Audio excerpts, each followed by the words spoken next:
देखिए सवाल नंबर 42। शंकु के आकार का एक तंबू 10 मीटर ऊंचा है और उसके आधार की त्रिज्या 24 मीटर है।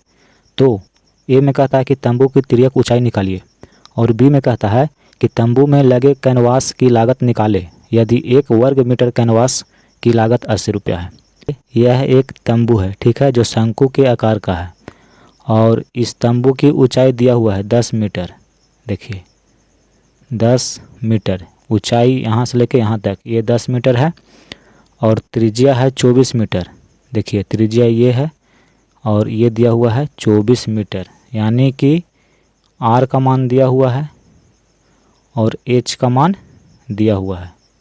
तो कहता है कि तंबू की तिर्यक ऊंचाई निकालिए। देखिए तिर्यक ऊंचाई ये होती है, ठीक है, यानी कि एल बराबर आपको निकालना है।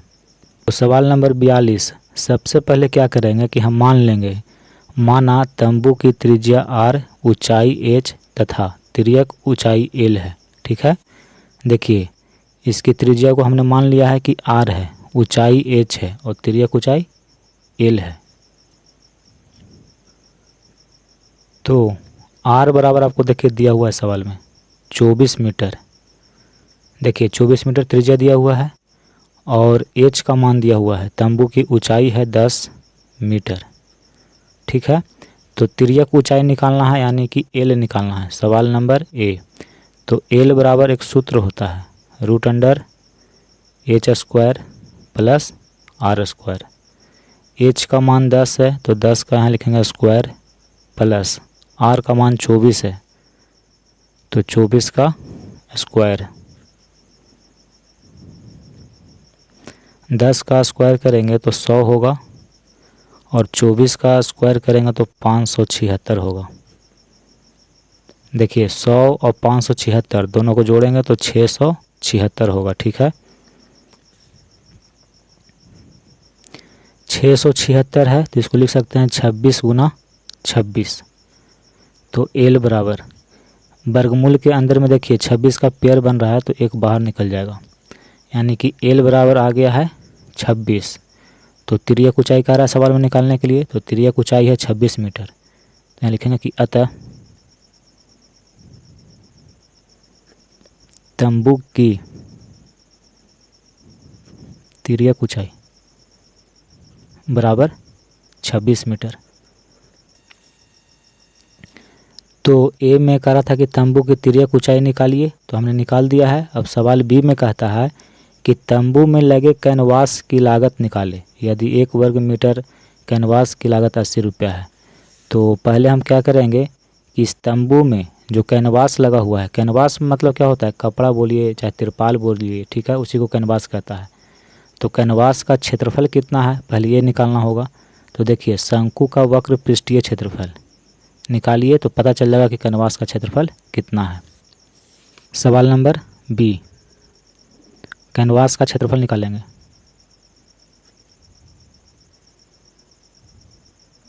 कैनवास का क्षेत्रफल यानी कि तंबू का वक्र पृष्ठीय क्षेत्रफल, तंबू का वक्र पृष्ठीय क्षेत्रफल होता है, इसका फार्मूला πr/l। पाई का मान 22/7। त्रिज्या देखिए कितनी है, त्रिज्या है 24 मीटर, तो त्रिज्या यहाँ लिखेंगे 24। तिर्यक ऊंचाई, तो हमने अभी तिर्यक ऊंचाई देखिए निकाले हैं 26 मीटर आया है, तो तिर्यक ऊंचाई की जगह पे लिखेंगे 26। अब यहाँ पे देखिए 22 गुना 24 गुना 26, तो जब आप इसको गुना करेंगे तो गुणनफल आएगा 13,728 बटा में 7 है, ठीक है, यानी कि इतना वर्ग मीटर। तो देखिए कैनवास का क्षेत्रफल हम निकाल लिए हैं, 13,728 बटा 7 वर्ग मीटर आया है। सवाल कहता है कि तंबू में लगे कैनवास की लागत निकाले यदि 1 वर्ग मीटर कैनवास की लागत 80 रुपया है। तो देखिए टोटल कैनवास कितना है, इतना वर्ग मीटर है और 1 वर्ग मीटर की कीमत 80 रुपया है, तो इतना का कीमत क्या होगा इसको निकालना है। तो यहाँ पे देखिए हम निकालते हैं, लिखेंगे कि चूँकि 1 वर्ग मीटर कैनवास की लागत 80 रुपया, इसलिए टोटल कितना है, तो देखिए 13,728 बटा 7 वर्ग मीटर। तो टोटल इतना कैनवास है, तो इसका लागत निकालेंगे। तो 80 को गुना कर देंगे 13,728/7 से। देखिए जब 80 को गुना करेंगे 13,728 से तो गुणनफल आएगा 10,98,240 बटा में 7 है। अब आपको इसमें 7 से भाग देना है, ठीक है। तो ये कट जाएगा 1, 5, 6, 8, 9, 1.429। अब भागा दे के देख लीजिएगा, इसको जब 7 से काटेंगे तो इतना बार में कट जाएगा। यानी कि कैनवास की जो लागत है वो है 1,56,891.429, इतना रुपया लागत है। तो देखिए आपका फाइनल आंसर आ गया है। लास्ट में लिखिएगा कि अतः तंबू में लगे कैनवास की लागत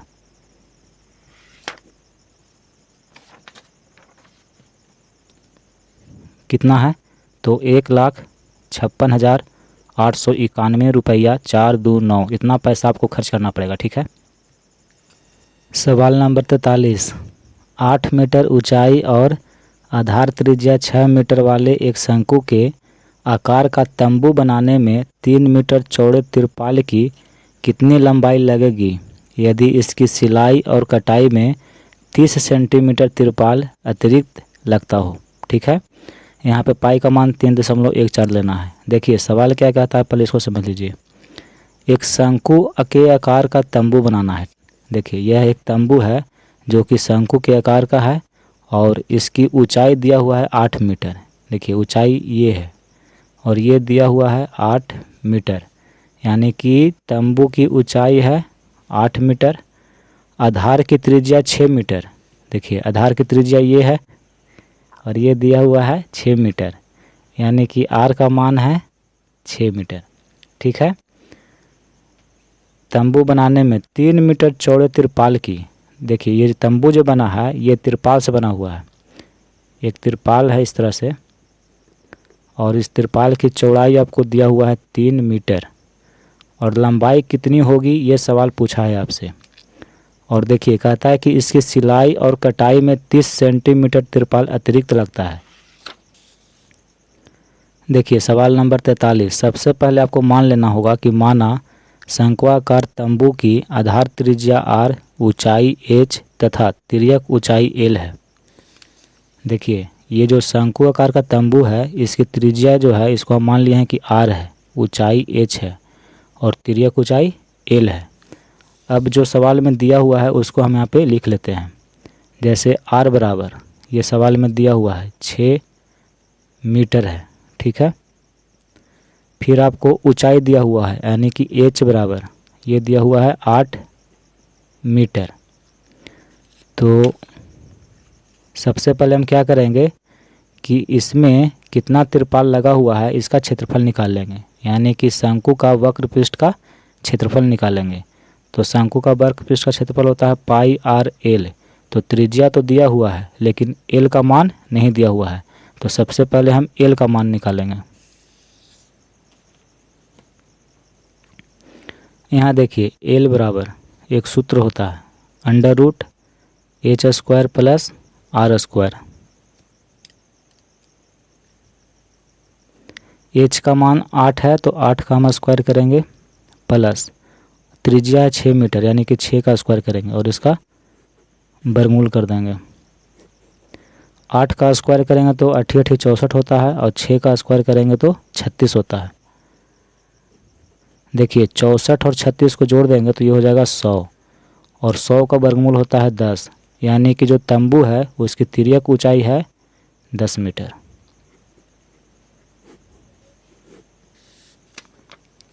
यहाँ देखिए इस तंबू की जो तिर्यक ऊंचाई है ये हमने निकाल लिया है, दिया हुआ है 10 मीटर। अब हम क्या करेंगे कि इसका क्षेत्रफल निकालेंगे, वक्र पृष्ठीय क्षेत्रफल। तंबू में लगे तिरपाल का क्षेत्रफल। तो तिरपाल का क्षेत्रफल कैसे निकलेगा, तो हम क्या करेंगे कि तंबू का वक्र पृष्ठीय क्षेत्रफल निकाल देंगे। तंबू का वक्र पृष्ठीय क्षेत्रफल तंबू का वक्र पृष्ठीय क्षेत्रफल यानी कि शंकु का वक्र पृष्ठीय क्षेत्रफल, उसका फार्मूला होता है पाई आर एल।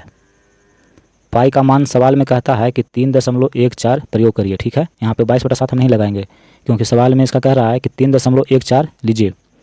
त्रिज्या है 6 मीटर और तिर्यक ऊंचाई हम देखिए अभी निकाले हैं 10 मीटर आया है, यहाँ 10 लिखेंगे। अब आपको 3.14 को 6 से गुना करिएगा तो ये हो जाएगा 18.84, फिर गुना में कितना है 10 है, यानी कि इसको आप गुना करेंगे तो ये हो जाएगा 188.4, इतना वर्ग मीटर। ये क्या है? तो तिरपाल का क्षेत्रफल है। ठीक है, अब देखिए सवाल में आपको दिया हुआ है कि तिरपाल की चौड़ाई सवाल में दिया हुआ है 3 मीटर है और तिरपाल की लंबाई निकालनी है। तो देखिए तिरपाल का क्षेत्रफल हम अभी देखिए निकाले हैं, आया है 188.4 वर्ग मीटर। ठीक है, तिरपाल का क्षेत्रफल क्या होगा? लंबाई गुना चौड़ाई, इतना बराबर दिया हुआ है 188.4। तिरपाल की लंबाई निकालनी है इसलिए लंबाई रहेगा इसे, और चौड़ाई का मान दिया हुआ है 3, इतना बराबर है 188.4। तो लंबाई किसकी है? तो तिरपाल की लंबाई 188.4 बटा 3 आके इधर बटा हो जाएगा। अब देखिए 188.4 को जब 3 से भाग देंगे तो ये कट जाएगा 62.8, इतना बार में कट जाएगा, यानी कि तिरपाल की लंबाई है 62.8 मीटर। तो यहाँ लिखेंगे कि तिरपाल की लंबाई 62.8 मीटर। ठीक है, तो कहता है सवाल में कि कुल लंबाई बताइए। तो यहाँ देखिए कहता है यहाँ पे कि इसकी सिलाई और कटाई में 30 सेंटीमीटर तिरपाल अतिरिक्त लगता है। ठीक है, तो यहाँ देखिए यहाँ लिखेंगे कि अतः तिरपाल की कुल लंबाई, इतना तो हम निकाले हैं 62.8 मीटर, प्लस देखिए कटाई और छटाई में 30 सेंटीमीटर तिरपाल जो है एक्स्ट्रा लगता है, तो इसको भी जोड़ना होगा। तो यहाँ पर लिखेंगे 30, लेकिन देखिए 30 जो है ये सेंटीमीटर में है और ये मीटर में है, तो सेंटीमीटर में है तो इसको मीटर में चेंज करना होगा, और हम जानते हैं कि सेंटीमीटर को मीटर में चेंज करने के लिए 100 से भाग दिया जाता है। ठीक है, तो इसको जब 100 से भाग देंगे तो सेंटीमीटर हट जाएगा, मीटर हो जाएगा। यहाँ देखिए 62.8 प्लस 1 0 से 1 0, 3 को 10 से जब भागा देंगे तो ये हो जाएगा 0.3। अब देखिए 62.8 है और यहाँ 0.3 है, तो इसको जोड़ेंगे तो 8 3 11, 2 और 1 3, 6 है तो 6, यानी कि इतना मीटर। तिरपाल की कुल लंबाई जो होगी वो 63.1 मीटर होगी। ये आपका आंसर हो गया।